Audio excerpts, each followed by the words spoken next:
Thank you for inviting me. So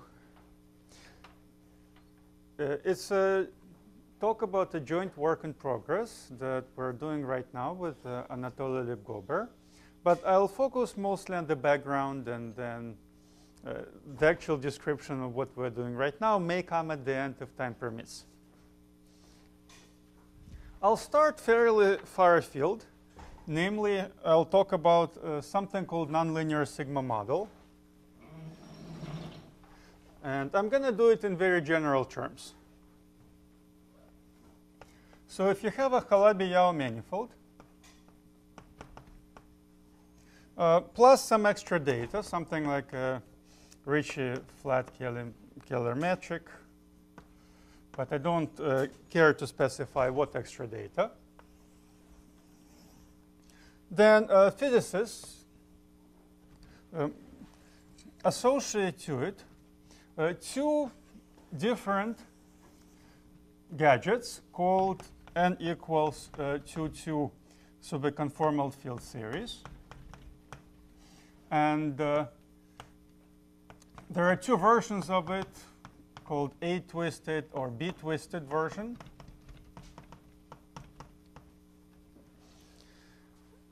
So to Calabi-Yau manifold with extra data, there's some kind of physical construction. I'll say a little more about it in a second, which associates to it n equals 2 subconformal field theory, which is some kind of quantum field theory, which again, as far as I am concerned, is not something that is particularly well axiomatized. Certainly not something that I care to say that I understand full meaning of. But even if this can be made sense of, the construction itself is patently non-explicit. So this is given using Feynman type path integrals over all maps from Riemann surfaces to the Calabi-Yau manifolds. It's integral over infinite dimensional space, divergent in every possible sense. So certainly, mathematically, this is ill-defined.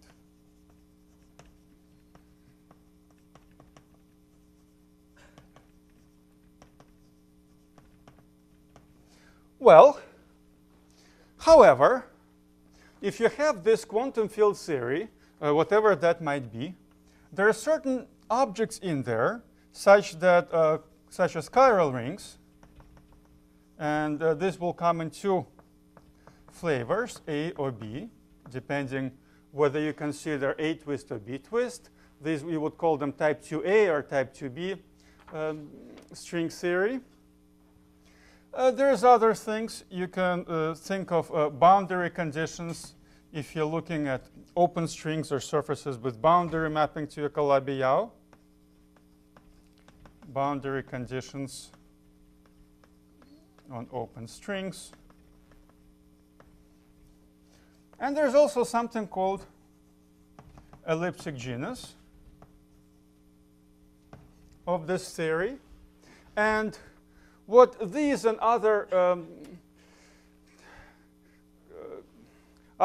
concepts like this have in common is that while you cannot construct n equals 2 subconformal field theory rigorously, you can construct rigorously mathematically this type of data. So these can be constructed mathematically. All right, so boundary conditions. Okay, it's a Giraffe category for the B twist and Foucault category for the A twist. I mean, there are maybe technical difficulties in constructing Foucault categories. I'm not in position to really say anything there. Chiral rings. On the A side, this is small quantum cohomology. On the B side, it's more or less comes from Yukawa calculus. So those are fairly, this comes from period integrals as a complex structure of Calabi-Yau manifold varies. And what I'm interested in is the elliptic genus. So it's again something that you can construct from a Calabi-Yau manifold. And moreover, elliptic genus makes sense whether or not your manifold is even Calabi-Yau. So elliptic genus makes sense for any smooth complex manifold X. And it's a topological invariant of X. What is it? Is some kind of holomorphic function in two variables.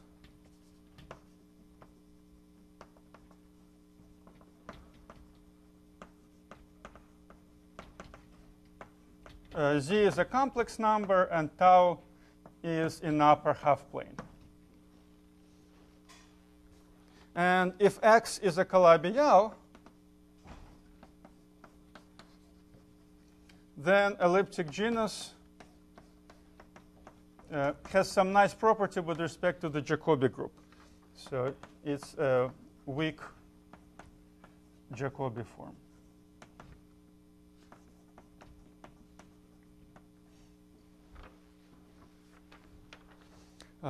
I'll define it in a second. The definition is nothing.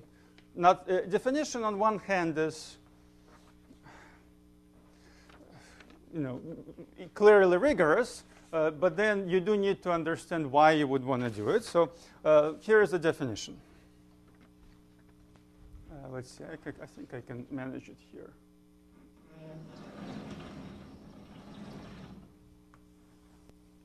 So suppose you have a smooth manifold X. Suppose that this is the Chern roots of its tangent bundle, X J. Then you define elliptic genus of X as a function of Z and tau as a calculation in cohomology. So you evaluate over the fundamental class of a product of Chern roots, and then you stick the Chern roots into the theta function.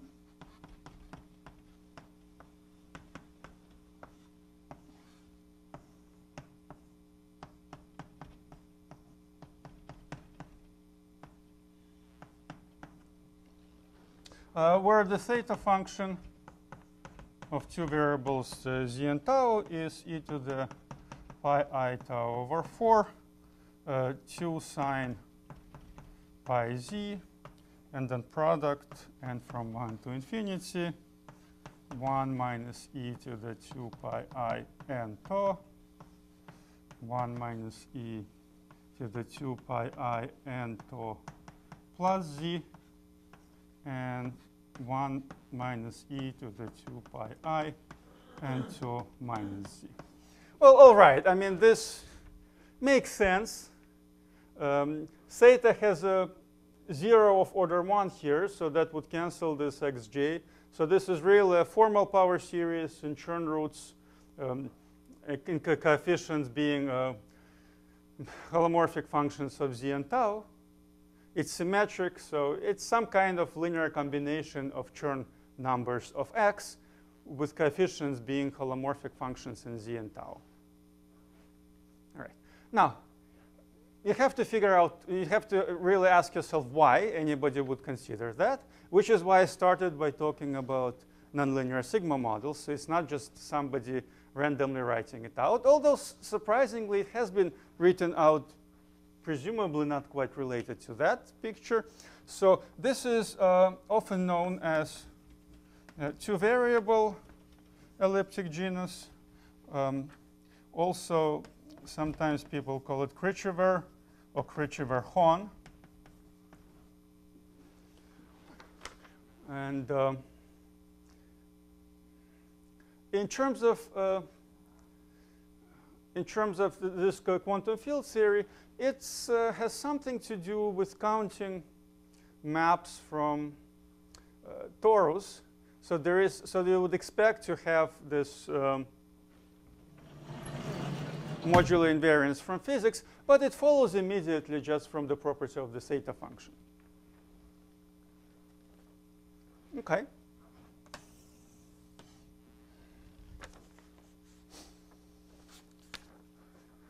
Well, there's an equivalent reformulation, which makes a little bit more sense than this theta function formula. And it goes as follows. This is just using Grothendieck-Riemann-Roch, nothing major. Elliptic, so I introduced new variables, y equals e to the 2 pi I z, q equals e to the 2 pi I tau for convenience, and then elliptic genus of x z tau up to some factor that depends on dimension only. It's an Euler characteristic of a certain double-graded vector bundle.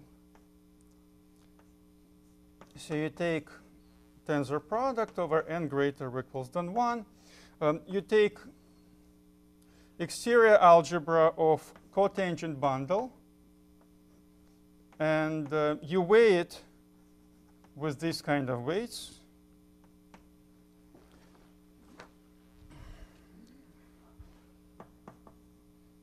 And same thing with a different kind of weight for tangent bundle, and then something with symmetric powers with some weight, and symmetric powers of the tangent bundle with some weight. So it's some kind of direct sum of products of exterior powers, symmetric powers of tangent on cotangent bundle, and there is some accounting going on to figure out how many copies of what kind you have. And again, this is a little bit better, although essentially it's the same formula. I'm just writing the Chern class of that. It relates to this product over here. But to connect that a little bit better with the nonlinear sigma model, there is a description of it in terms of something called chiral de Rham complex of X.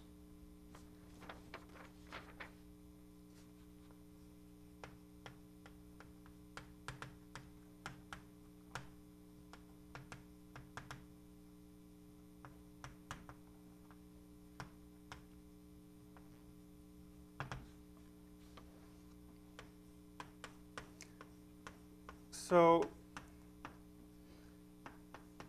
it's a double-graded superdimension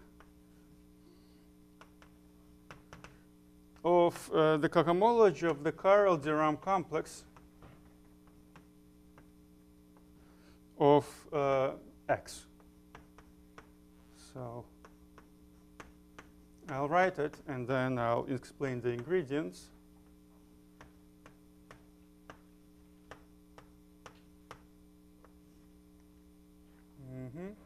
Missing one parenthesis. Yeah.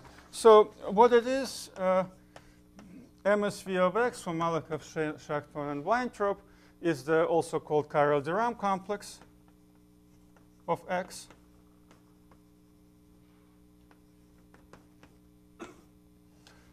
It's some kind of a sheaf of vertex algebras in the sense of Borchards over X. So you calculate this cohomology. It is itself a vertex algebra. It's double graded by J of 0 would be known in physics as fermion number, and L of 0 would be known as a conformal weight. Yes?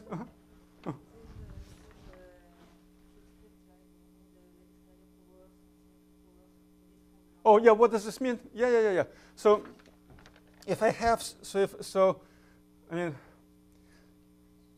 if I have something like this, W, and I put some kind of subscript alpha here, then I think of it as well, trivial plus w subscript alpha plus h2w subscript alpha squared, and so on. And when I take the Euler characteristic, I just multiply the Euler characteristic of that bundle by the subscript. I mean, really think of it as double grading in degrees of y and q. And this has grading 1 in y, and well, there's also a minus sign. Minus sign is just to make sure that the odd powers are viewed as odd, and so it's really a super Euler characteristic if you view it as a super vector bundle. But yeah. So it's equivalent to this formula immediately from Grothendieck-Riemann-Roch. So if you were to try to construct some kind of vector bundle whose Chern character was this is what you get.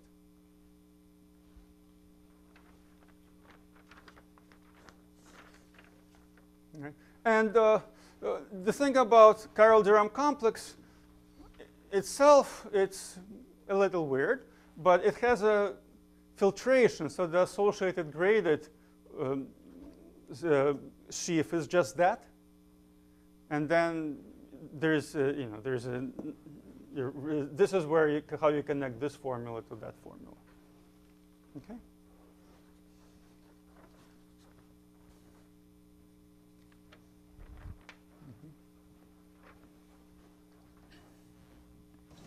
All right.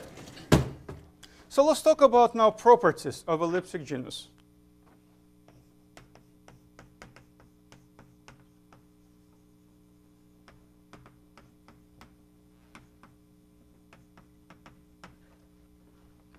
Well, one thing I already mentioned, that it's a linear combination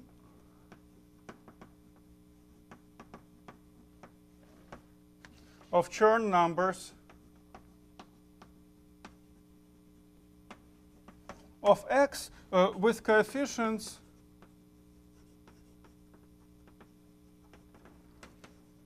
that are holomorphic functions of z and tau.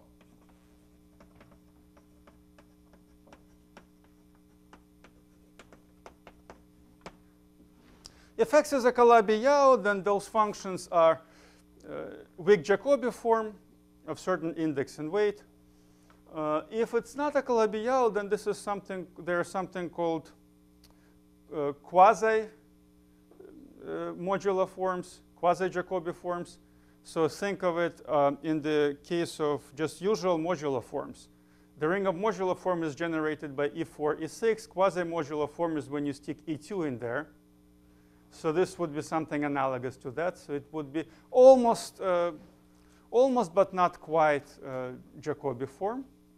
So these are not arbitrary holomorphic functions. In fact, all of these possible elliptic genera lie in a certain finitely generated ring. So there is the number of possible Chern numbers grows very fast as the dimension of x grows. The number of linear combinations of coefficients of elliptic genus grows quadratically. So it's a little bit more information than just, say, Hodge numbers, or at least Euler characteristic of tangent, or say powers of cotangent bundle, but it's not as much information as all of Chern numbers. All right, so what else is known about it? So it's invariant under key equivalences.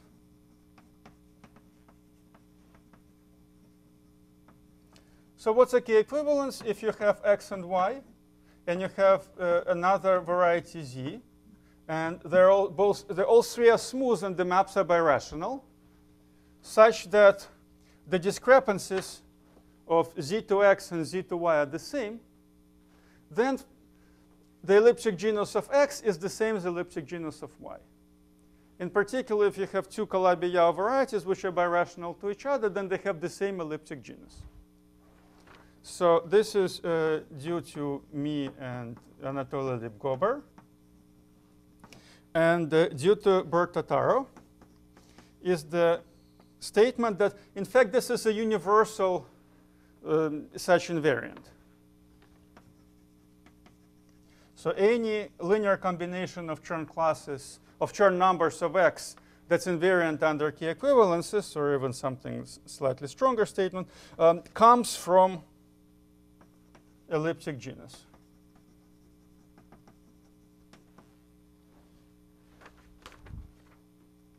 Okay. So this is already maybe, I mean, even if we don't know anything about physics and don't care, this is already somewhat interesting. It tells you that there's something, that this concept of elliptic genus is somehow pretty robust. I mean, it has some interesting properties. All right.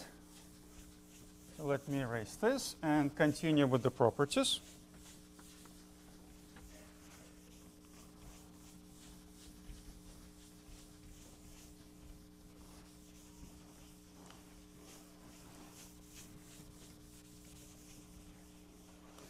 So in fact, it is possible to define elliptic genus. Both maps are birational. Right, exactly.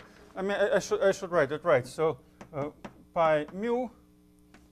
So pi upper star of kx is linearly equivalent to pi upper star of mu upper star of ky. So the Jacobian. So the exceptional divisors of both maps are the same. So flops and anything of that kind.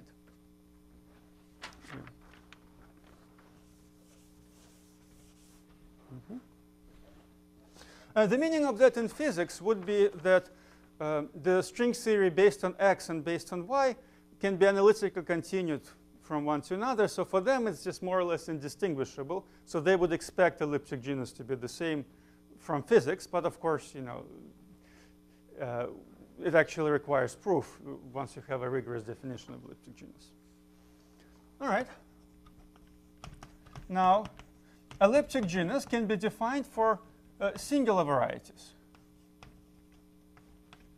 Not arbitrary singular varieties, but X which are normal and with log terminal singularities.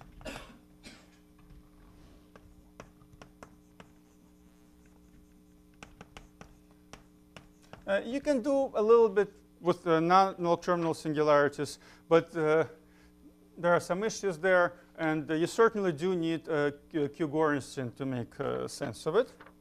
So here is how it goes. Suppose you have such X, pick a resolution Y. So Y has to be a log resolution, meaning that the exceptional divisor of this morphism pi is smooth with simple normal crossing divisor on a smooth manifold Y, and this is birational map. And they have discrepancies. Okay, X plus some alpha k dk. And as before, I want to consider the Chern roots now of Y.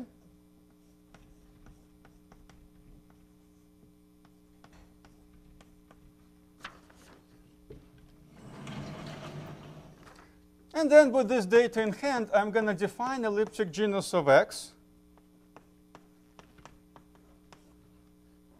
as integral over Y of whatever you would do for elliptic genus of Y, which is this lovely formula.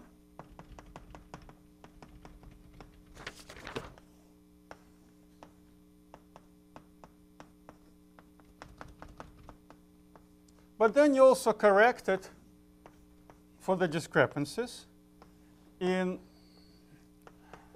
something that's it's not exactly intuitive. It comes from calculations in toric varieties, and then you show that this makes sense in general.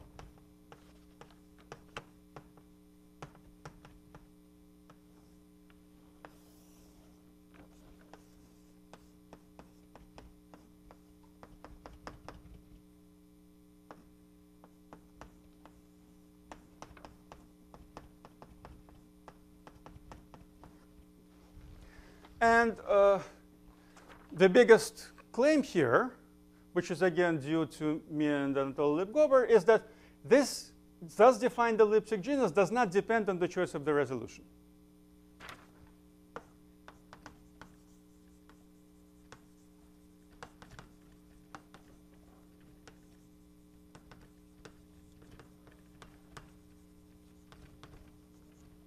Okay. It's actually surprisingly easy to prove once you have a weak factorization theorem, and we do. It's just you have to check it for the blow up, and then it becomes. It all follows from the statement that an elliptic function with a single pole has trivial trivial residue at that pole. So that's all. It all boils down to some kind of explicit calculation. We do need log terminal, because otherwise, if you have something with discrepancy -1, you end up dividing by 0, and the whole thing breaks down. There isn't any analog of Chiral-Durham complex for singular varieties in such generality. And there is certainly, as far as I can tell, physicists don't really want to do singular sigma models on singular varieties, at least in. So this is purely math right now. Okay. Let's see. Right. So more properties.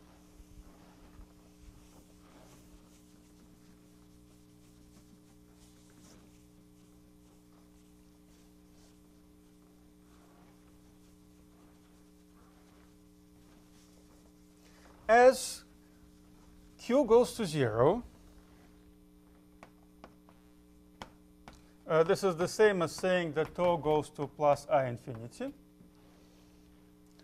The elliptic genus, maybe up to some kind of normalization, goes to the chi-y genus of X. Chi-y genus is just a certain alternating sum of Hodge numbers. Sum of PQ, different Q, of course, -1 to the PQ, HPQ of X, Y to the P. So it's just something that encodes Euler characteristics of all the K forms, shapes of all the K forms on your manifold. And as much as I love elliptic genus, I have to put in a disclaimer that if X is a Calabi-Yau, then elliptic genus of X is determined by its chi-y genus.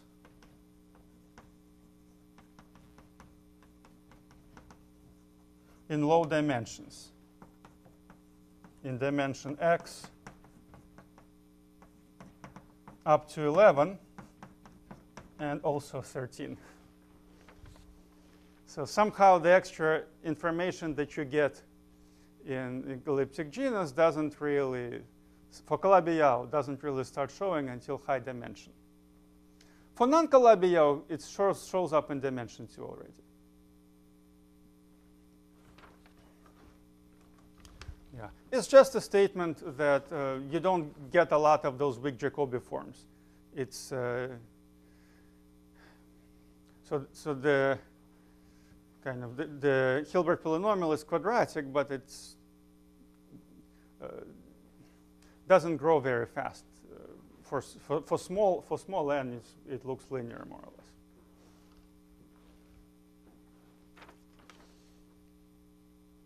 Yeah. In particular, in dimension 3 is just proportional to Euler characteristic, so it's really not that glorious and invariant. But this is why we're going to do it all in arbitrary dimension.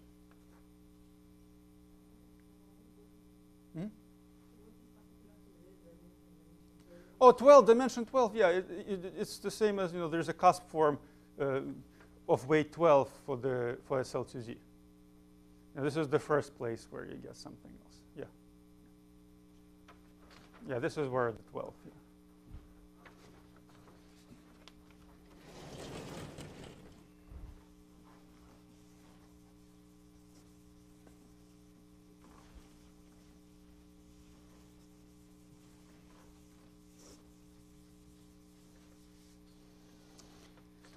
All right. Now let's talk about Pfaffian-Grassmannian double mirror construction, which itself is, I find, very interesting subject. So Pfaffian-Grassmannian double mirror.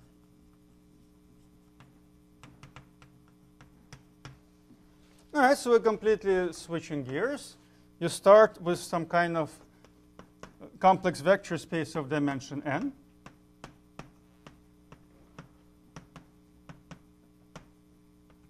And n has to be odd and bigger than 3.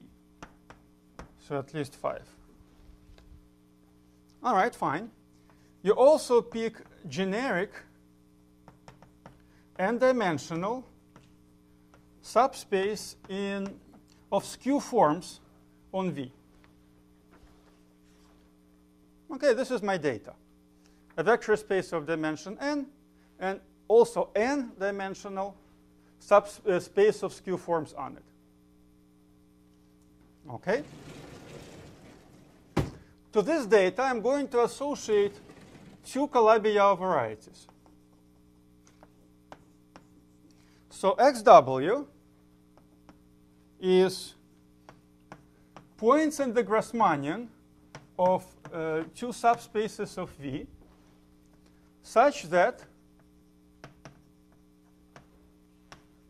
when you restrict forms from my space of skew forms, my chosen space W, to those subspaces, you get 0. Okay, I mean, this is simply complete intersection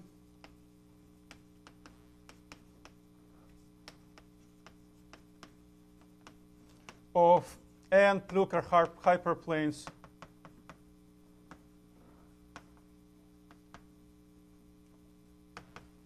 in the Grassmannian, right? So we know canonical class of the Grassmannian, so we know, as you see, it's a Calabi-Yau, and the dimension is dimension of Grassmannian minus n, so n minus 4. All right. That by itself wouldn't be all that interesting, but you can also construct another Calabi-Yau variety, which I will call the Pfaffian Calabi-Yau. I'll denote it YW, so it's from the exact same data. And what it is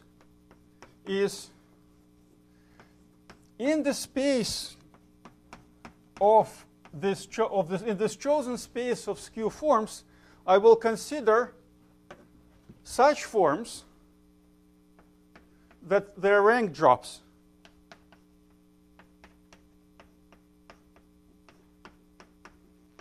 So n is odd, your typical form would have rank n minus 1, and then there's going to be a codimension 3 subspace of forms of rank n minus 3 or lower. All right. Now it's less obvious, but YW is also a Calabi-Yau variety of dimension n minus 4. It's singular for n starting at 11, but it has terminal Gorenstein singularities, so it's not horribly singular.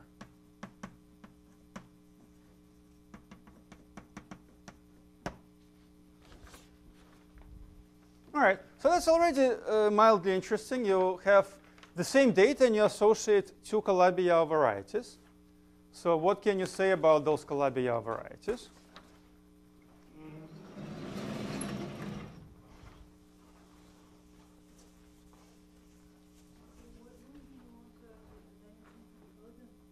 Why do I need it odd? Well, for this count. I mean, otherwise, there is some relation when dimension is even, but it's not.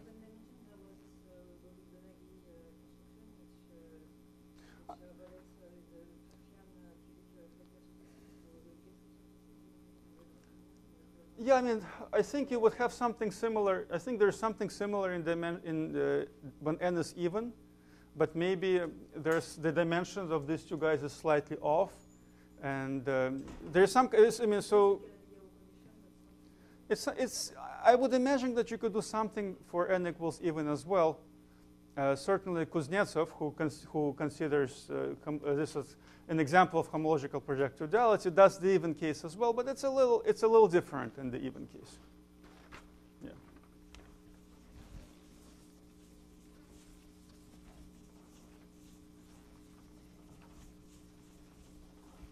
Yeah. So the first major work on this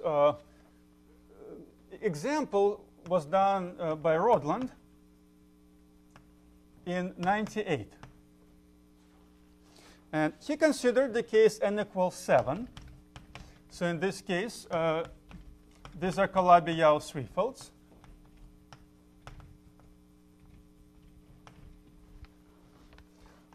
The Hodge numbers of either one of them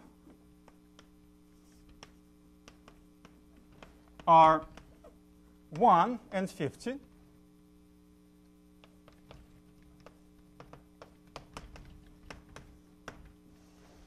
And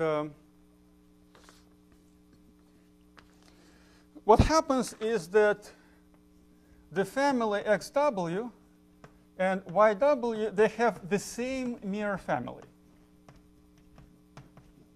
That's heuristics.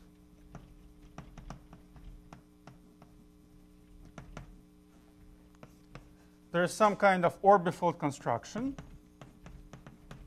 But what he was able to show is he was able to write Picard-Fuchs equation for the mirror. And on the mirror family, there are two maximum unipotent monodromy point, which corresponds to two different mirrors, and calculated Yukawa couplings connected to numerically to Gromov-Witten invariants on the Pfaffian and Grassmannian, and showed that at that level it was shown that there's the same mirror. All right. What's interesting about it is that XW and YW for the same W are not birational to each other.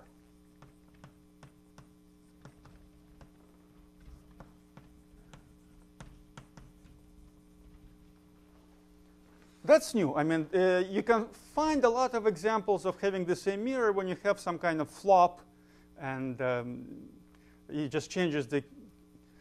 So it's sort of a change of Cayley structure.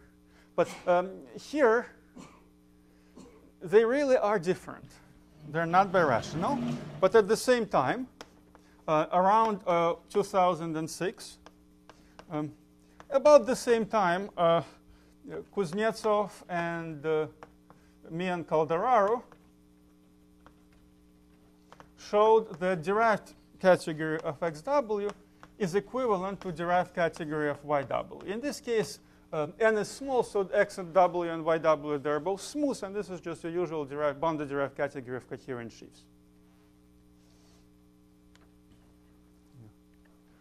So this XW to YW, this kind of passing from one to another, is sometimes called glop. Is sometimes called an example of glop for generalized flop. But I think double mirror is a little more dignified.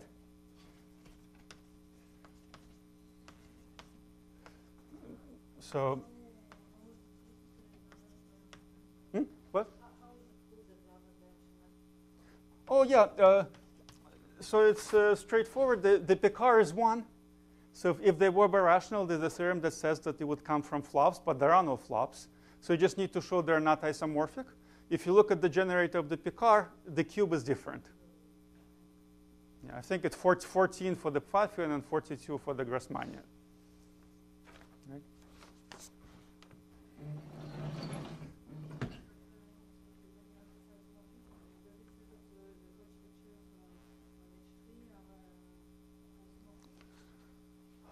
Yeah, what about the Hodge structure? Good question. There might be. Yeah, there might be. Yeah, I would think so, yes. Because after all, I mean, the moduli spaces are the same. Yeah, I'm not sure about if there's any kind of, at least as far as rational would go, but probably, yeah, no, I would think so, yeah.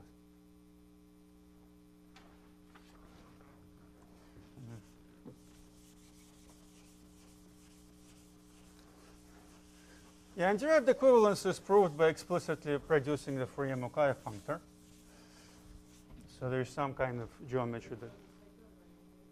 Yeah, well, so this is three-dimensional. So on the six-dimensional product, there is a codimension 2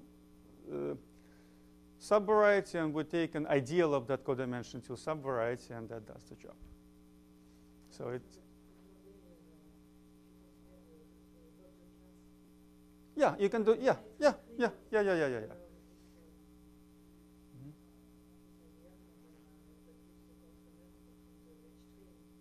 Mm-hmm.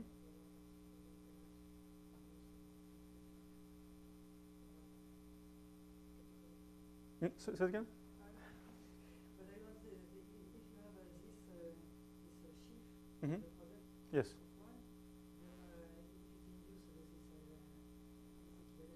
Right.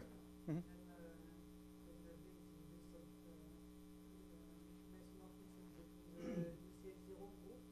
Mm-hmm. Yes.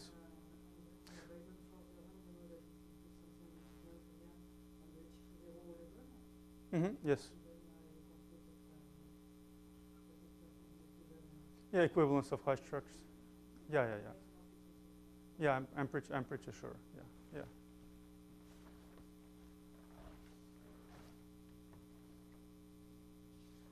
All right. So now I can formulate the conjecture. This is something that we're working on with Anatoly Lev-Gober.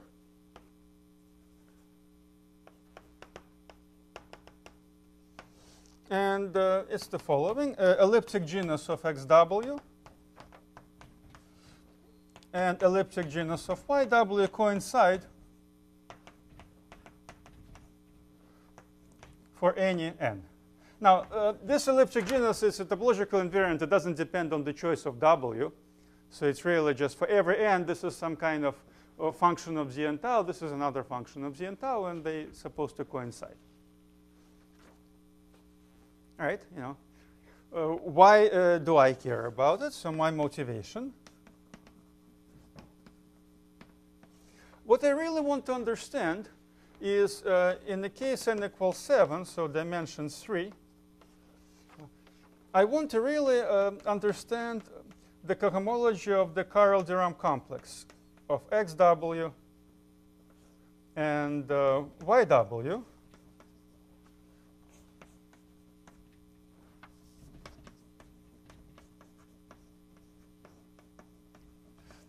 In the sense that I want to have some way of computing these vertex algebras.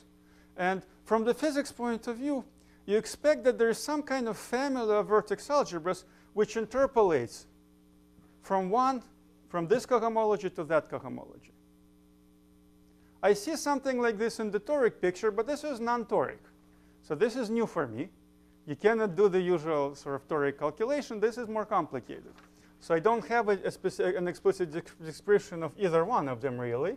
But I'd like to understand some kind of family that goes from one to another. So I thought that maybe instead of trying to do it for this n, I'll try to do it for all n, but only for the dimensions. Maybe if I understand the equality of the dimensions of these spaces, this might give me an idea of what those spaces are and how to construct that family. So what we want to do now is for any n, show that the dimensions are equal. Yes? Mm-hmm. So you said for lower dimension, these elliptic genus are determined by... Yeah. So for this particular dimension, to say this, right, so it's determined by Euler characteristic, right. So in this particular case, the equality of elliptic genera is trivial. So the only unknown cases are singular.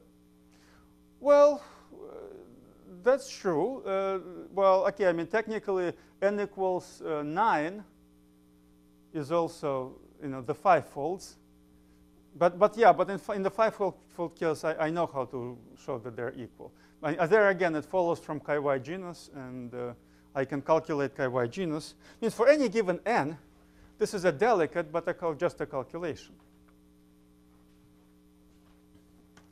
So show the dimensions equal. Okay, so in the remaining 15 minutes, I can tell you what are the ingredients of trying to prove it and what's already known. And let's see, we can go here.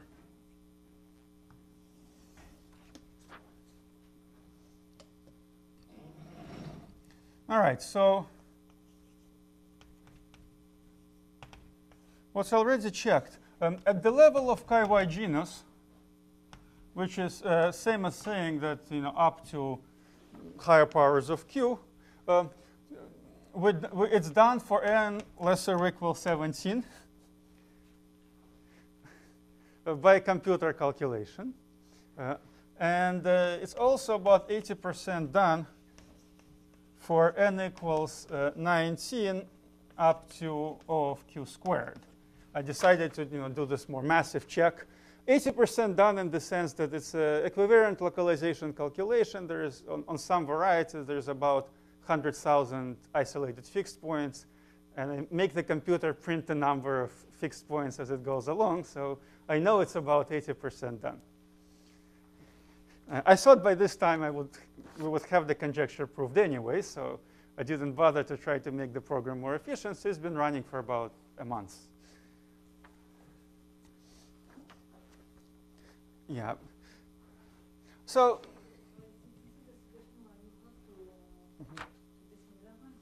I already have to desingularize, right. I already have to desingularize pretty soon, starting from 11, yes?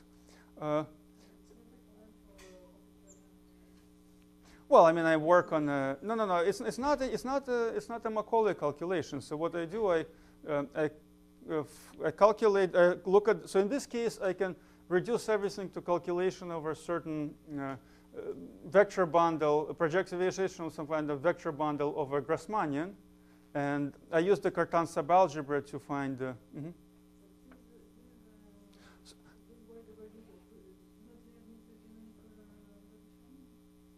Well, there is a resolution. Yeah. There is I'll say what the resolution is because it's also it's a nice resolution. Yeah. So I'll describe what the resolution looks like as n grows because it's actually a classical space. So the Grassmannian one is fine. It's smooth.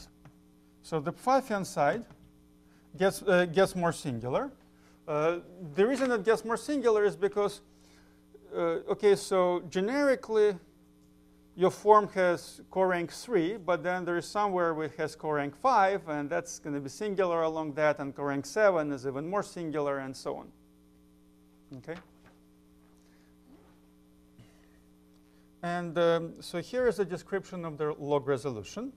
Also, first of all, YW itself is a complete intersection in the Pfaffian.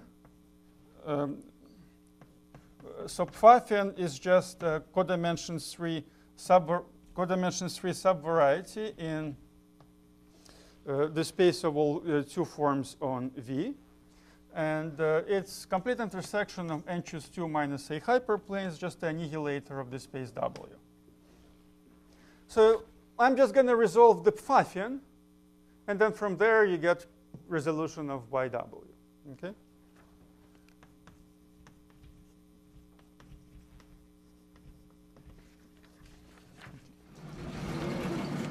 So the resolution of Pfaffian uses what's known as the space of complete skew forms.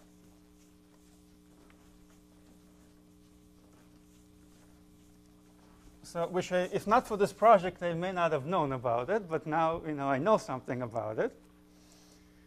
So here it is. There are some pretty serious technical details. So I'm going to give you this resolution as a set, and we'll simply claim that it has a structure of a smooth projective manifold and so on. As a set, it's the following. So it's some kind of flag in my space V. So I always start with a three-dimensional subspace, and then I may or may not have additional odd-dimensional intermediate subspaces. And let's call this guy F0. Let's call this F1, Fk.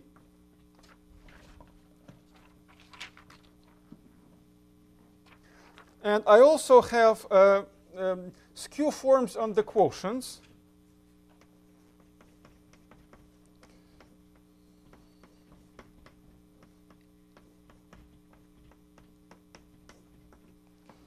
But what's important is those skew forms are of full rank.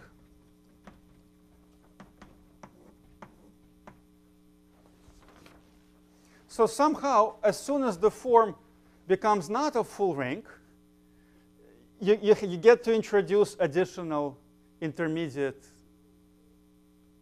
subspaces in the flag. This is just a set.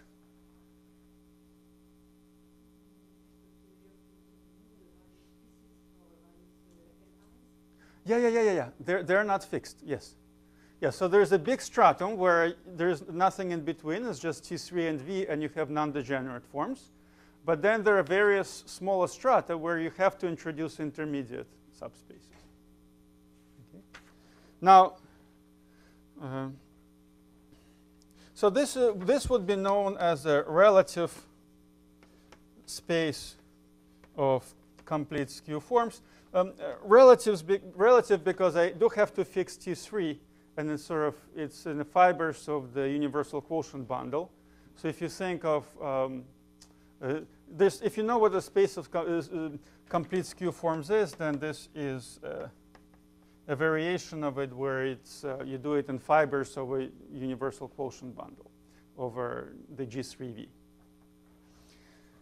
So it has natural scheme structure. And moreover, it's a smooth, and there are divisors. So it's smooth. There's a map to the Pfaffian given as follows. So there's this last quotient. You have a skew form on the quotient of V by something. That gives you a skew form on V. And it's automatically going to have co-rank at least 3. So that's where you send such a point. And the exceptional divisor is indexed. So it's simple normal crossing.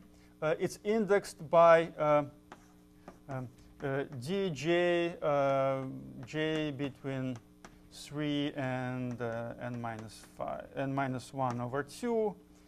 They correspond to that there exists of 2j minus 1 dimensional flag there, 2j minus 1 dimensional subspace in that flag. And the discrepancies, that was not an immediate calculations, but it's not all that horrible, are 2j squared minus 5j plus 1. So some kind of calculation for the discrepancy. And in principle, this allows me to write down the elliptic genus of YW. So YW is a complete intersection. Resolution of YW is a complete intersection in this Pfaffian.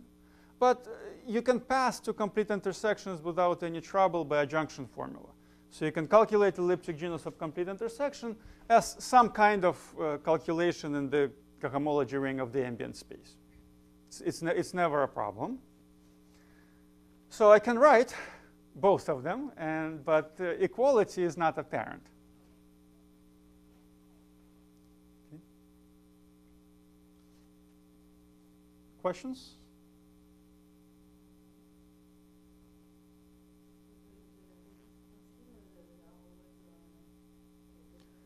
I didn't say. Yeah, J is at least 3, so it starts from, it's 4, and I forgot something. So yeah, they're positive, always positive. Yeah.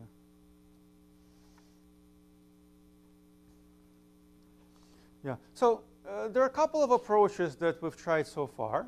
One is to consider the action of the Cartan subgroup and try to do localization. It's probably something I really am motivated to push, because if I could do that, then I could probably understand the Carl-Durand complex. Because in the toric case, there's a very nice connection between how calculation of elliptic genus in terms of equivariant equivariant localization relates to the structure of Carl-Durand. So if I could do it here, I would be very happy. But so one is look at C star to the n mapping to PGL of V. And then, of course, this acts on Pfaffian and the Grassmannian. And you want to somehow connect them. The fixed points are isolated. If I were to try to write the actual contribution with fixed points, it would not fit on that board. You know, it really is kind of something. But in theory, one can hope to add them up. So they're indexed by some kind of nested subsets of the set of n elements. There is another approach, which is natural in some ways. I call it the T2 and T3 approach. What you do is, in addition to having this as description of your points, you stick an extra T2 inside there. So it gives you a P2 bundle, some kind of a P2 bundle over the Pfaffian. But then when you forget everything except for this T2, that gives you a map to Grassmannian.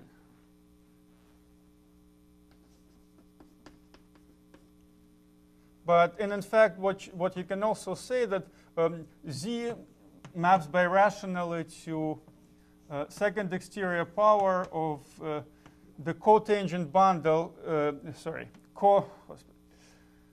second exterior power of the dual of universal quotient bundle over the Grassmannian. But also, this maps to birationally to second exterior power of the dual of universal dimension 3 quotient bundle over the partial Flach variety, which maps to the Grassmannian, and that maps into G3V. And anyway, so there's a whole lot of interesting geometry associated to considering this slightly larger space.